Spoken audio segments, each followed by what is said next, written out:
Udupi government college में मुस्लिम लड़कियों को हिजाब पहनकर कॉलेज आने पर रोक लगाई गई है। आज से लगभग 25 दिनों से कुल 8 लड़कियां क्लास के बाहर बैठकर कॉलेज मैनेजमेंट के खिलाफ एहतजाज कर रही हैं। इस मामले पर गुलबर्गा शहर से सोशल एक्टिविस्ट रियाज खतीब और अलामदार जैदी ने नाराजगी जाहिर कर कहा, यूपी के बाद अब लगातार बीजेपी गवर्नमेंट कर्नाटका में भी मुसलमानों को किसी न किसी बहाने से परेशान कर रही है। उडुपी गवर्नमेंट कॉलेज में हिजाब वाले इस मामले पर नेशनल और इंटरनेशनल मीडिया चैनल पर खबरें चलाई जा रही हैं, लेकिन अफसोस कर्नाटका में बीजेपी से डराकर मुसलमानों के वोट हासिल कर एमएलए, एमपी, एमएलसी बने मुस्लिम लीडर्स पिछले 25 दिनों से हिजाब पर लगी पाबंदी के खिलाफ अपनी जुबान खोलने को तैयार नहीं है। रियाज खतीब और अलामदार जैदी ने कहा, हिजाब के नाम पर मुस्लिम लड़कियों को टारगेट किया जा रहा है, लेकिन कोई इलेक्टेड रिप्रेजेंटेटिव इस मामले पर आवाज नहीं उठा रहा।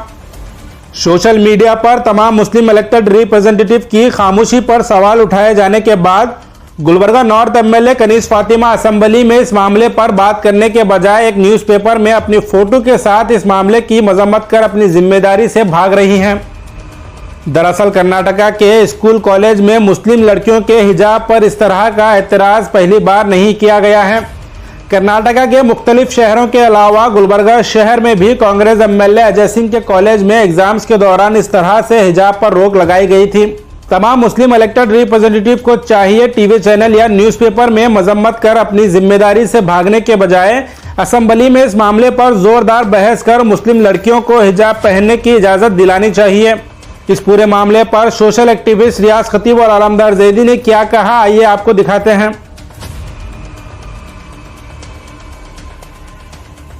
उसूलों पर अगर आंच आए तो टकराना ज़रूरी है, उसूलों पर अगर आंच आए तो टकराना ज़रूरी है, ज़िंदा हो तो ज़िंदा नज़र आना ज़रूरी है।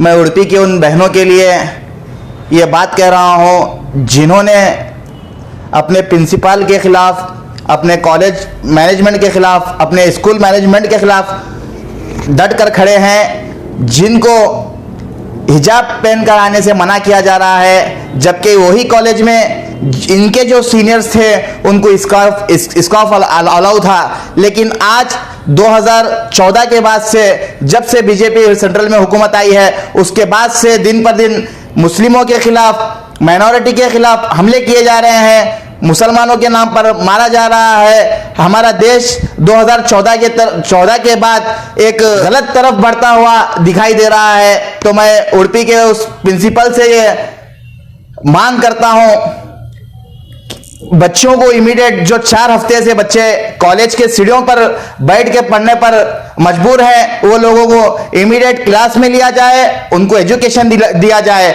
हमारा कॉन्स्टिट्यूशन हक है कि हमें एजुकेशन है। आर्टिकल 25 में क्या रिलीजन प्रैक्टिस के लिए नहीं कहा गया? हमारे ये फंडामेंटल राइट्स है जो हमारे को पानी नहीं दे रहे हैं। अगर यही मसले उठते रहेंगे तो आने वाले दिनों में ये चीज बढ़कर और बहुत तरफ जा सकती है। यूपी से शुरू हुआ, उडुपी पर अब आ गया। आने वाले दिनों में तेलंगाना में ये हो सकता, महाराष्ट्र में हो सकता, हमारे देश के कौन से भी स्टेट में ये बात उठ सकती। तो उसके लिए ये बात सिर्फ कर्नाटक के हद तक महदूद नहीं है। मैं हिंदुस्तान के अवाम से गुजारिश कर रहा हूं कि अपने अपने डिस्ट्रिक्ट में, अपने अपने सिटी में इस कॉलेज के और इस स्कूल के खिलाफ आवाज उठाए। अगर कम्युनल ऑफिसर्स, कम्युनल प्रिंसिपल्स अगर आते रहेंगे तो ये हमले हमारे कॉन्स्टिट्यूशन के ऊपर होते रहेंगे, माइनॉरिटीज के ऊपर होते रहेंगे। तो मैं स्टेट माइनॉरिटी कमीशन से भी गुजारिश कर रहा हूं कि स्ट्रिक्ट एक्शन लेकर सबसे पहले वो प्रिंसिपल को सस्पेंड किया जाए, क्योंकि ये बात छोटी नहीं है, ये बात बहुत बड़ी है। वो 6 लड़कियों के खिलाफ, और मैं स्कूल के और हमारे जो मुस्लिम्स वहां पर हैं और जो सेक्युलर माइंडेड वहां पर गर्ल्स हैं, मैं उनसे भी गुजारिश कर रहा हूं कि ये बच्चों का आप लोग ठहर कर इनका साथ दीजिए। आज इन पर हुआ है, कल आप पर भी हो सकता। गवर्नमेंट पीयू कॉलेज का जो मसला चल रहा है, जो 6 से 8 लड़कियों को वहाँ के प्रिंसिपल, स्टाफ और मैनेजमेंट जो लड़कियों को हेड स्कार्फ पहनने से प्रोहिबिट कर रहे हैं, उनको मना कर रहे हैं, वो पहनने पर उनको क्लासेस में एंट्री नहीं दी जा रही है। एक हेड स्कार्फ जो होता है, जो मुस्लिम लड़कियां पूरे हिंदुस्तान में नहीं पूरी दुनिया में अपने हेयर्स को कवर करने के लिए पहनते हैं, और ये लड़कियां अपना फेस तक छुपा नहीं रही हैं। कि कॉलेज का कंटेंशन है, ये है कि जो आइडेंटिटी के लिए इनको हेड स्कार्फ पहनने नहीं दिया जाएगा, जबकि ये कॉन्स्टिट्यूशन का डायरेक्ट वायलेशन है, जहां की कॉन्स्टिट्यूशन ऑफ इंडिया आर्टिकल 13 बताता है कोई रूल्स रेगुलेशन अगर किसी का कॉन्स्टिट्यूशनल राइट वायलेट कर रहा है तो ऐसा कोई कानून और रूल्स और रेगुलेशन नहीं बनाना चाहिए।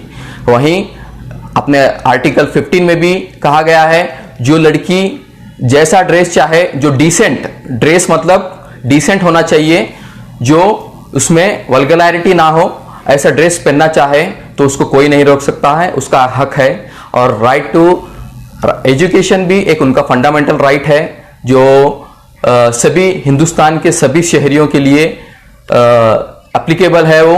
और राइट टू डिग्निटी एक औरत के लिए जरूरी चीज है। और इसके अलावा भी article 25 of constitution of India कहता है कि अपना जो रिलीजन है हर कोई एक फ्रीली प्रोसेस कर सकता है, अपना एडमिट कर सकता है और जो है प्रोपोगेट भी कर सकता है। जो उडुपी का हिजाब इशू है, मैटर है, जो एक इंटरनेशनल कम्युनिटी तक पहुंच चुका है, जहां से हर अक्रॉस कंट्री और इंटरनेशनल लेवल पे क्रिटिसाइज किया जा रहा है।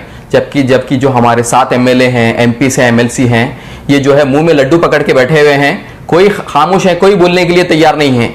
ये लोग क्या कर रहे हैं, आज ही एक एमएलए का XYZ एमएलए का जो है स्टेटमेंट आया है, न्यूज़पेपर में आया है कि प्रिंसिपल को सस्पेंड करें और उनके ऊपर एक्शन लिए। हमने इन एमएलओ को इसलिए जिताया है ताकि ये लोग असेंबली में जाएं, पार्लियामेंट में जाके आवाज उठाएं, ना कि सोशल मीडिया पे और न्यूज़पेपर पे स्टेटमेंट दें। अगर सही में तकलीफ है कम्युनिटी और सोसाइटी की, आप जाके असेंबली में आवाज उठाएं, सीएम के पास पर्सनली मीट करके आवाज उठाएं और एजुकेशन मिनिस्टर को पर्सनली मिलके आवाज उठाकर वहां के डीसी, डीडीपीओ और वहां के प्रिंसिपल को सस्पेंशन करने की डिमांड करें। ये हमारा कॉन्स्टिट्यूशनल राइट्स है। इसको वायलेट करते हुए वहां का जो यूपी के प्रिंसिपल है, स्टाफ है या मैनेजमेंट है, ये लड़कियों को वहां पर ह्यूमिलिएट किया जा रहा है, क्लासेस में एंट्री नहीं दी जा रही है। इसको लेके वहां के जो डीसी हैं कोई एक्शन नहीं लिया जा रहा है डीसी की तरफ से, और डीडीपीओ उडुपी की तरफ से कोई एक्शन लिया नहीं जा रहा है। और हमारे जो माइनॉरिटी डिपार्टमेंट है कर्नाटका स्टेट, वो भी लाचार दिखाई दे रहा है, और इसके साथ माइनॉरिटी कमीशन भी लाचार दिखाई दे रहा है। ये जस्ट जो है एक लेटर खेल रहे हैं, इसके अलावा कोई एक्शन लिया नहीं जा रहा है लड़कियों को लेके। तो इतना सीरियस मैटर है ये। आज हमारे कर्नाटक में देख रहे हैं, यूपी के बाद कर्नाटक ऐसा स्टेट है जो दिन ब दिन माइनॉरिटीज के अगेंस्ट वायलेशन बढ़ता जा रहा है। अपने फेस्टिवल सेलिब्रेट्स करने के नाम पर वहां पर उनको रोका जाता है, हमारे यूथ्स को मुस्लिम नाम पर मारा जाता है, हमारे लड़कियों को क्लास में हिजाब के नाम पे इनका जो है एजुकेशन को डिनाई किया जाता है। तो वहां पर हमारे जो माइनॉरिटीज एमएलए हैं और एमपी हैं और एमएलसीस हैं, ये लोग भी खामोश डम एंड डफ की तरह बैठे हुए हैं।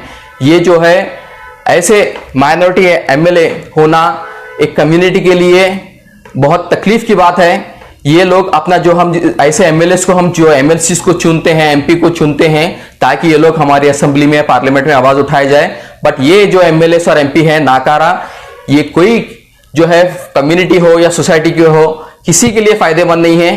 तो आने वाले इलेक्शन में हम ऐसे एमएलएस और एमपीस को बताएंगे, और इनका जो है चेंज होना, इनको मतलब हटाना बहुत जरूरी है हम लोग के लिए, क्योंकि ये सिर्फ जो है गंदी वोट बैंक की पॉलिटिक्स कर रहे हैं। किसी के भी ये जो इश्यूज बढ़ते जा रहे हैं, माइनॉरिटीज के ऊपर एट्रोसिटीज जो बढ़ती जा रही है, इसके ऊपर भी ये लोग आवाज नहीं उठा रहे हैं। तो इंशाल्लाह आने वाले दिनों में हम लोग ये हमारे घर से गंदगी को हम पहले साफ करेंगे। ये जो भी एमएलए आवाज नहीं उठाता हमारे हक के लिए, उनके लिए भी हम आने वाले इलेक्शन में 2023 के इलेक्शन में इनको हम हटाने का काम करेंगे और अच्छे एक सेक्युलर कैंडिडेट को जिताने का काम करेंगे।